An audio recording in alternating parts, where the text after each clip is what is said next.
Welcome to Type Talk by Tam Psych Advice. Today's topic is, are you overextended, overwhelmed by life? If you're feeling overextended, that means that someone or something has imposed on you an excessive burden of work or commitments. To overwhelm means to defeat completely. It means you've been given too much of something or more than you can actually bear. It means to inundate, and nobody likes to feel overwhelmed. It means to be given more than you can actually achieve in a day. It probably means that you're doing some things that you don't want to do, and you could probably use some help. Have you stepped in to do some things that no one else wanted to do, or to fill in some gaps, or you feel obligated to assist with certain situations even though you know your plate is already full? That could be because you are the helper on the Enneagram. Sometimes you have to step back and allow other people to step in. And if they don't step in, well, it might just not get done. Have you ever heard of the term martyr complex? This is when someone has the desire of being a martyr for their own sake, and they subconsciously seek out suffering or persecution because it feeds a psychological need. You feel used, stepped on, underappreciated. People greatly benefit and enjoy your acts of service and your willingness to do so many things to make life sweeter and better for them. But you can also use that as a way to justify your feelings of unhappiness. If you were to take that away from someone, it would be like yanking a rug from under them, because then what are they left with? If they don't have to help anybody, rescue someone, save someone, do acts of services for someone, if you take that away, what it's really covering up is depression and anxiety. So it's also a way to become a victim in a way, because you get to be the one that's doing all of the labor and no one else is. So you have to take baby steps and dial that back little pieces at a time so that you don't shock your system into falling into a state of anxiety and depression. It's like they enjoy doing it, but the people who are at the receiving end of it will eventually get some type of guilt trip because of it, because it's meeting a need.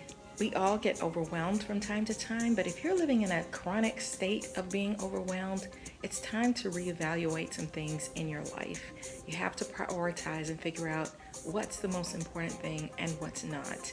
And if you decide to say no, do it in a gentle and respectful way, because remember, you teach people how to treat you, and you've trained people that you will rescue them, save them, take care of everything for them. So in order to keep it from becoming another issue or a fight, figure out a strategy for how you're going to change some things up in your life. Now, I could say that certain Myers-Briggs types are more prone to this issue. Like, for example, J's, they like things to be routine, scheduled. They like to complete things. So if there's someone who's always throwing out tons of ideas that they have to complete, that can be extremely overwhelming because they're going to finish what they start. Or I could say an introvert needs more think time. They need more time to figure things out. They need more time for self-reflection to rejuvenate.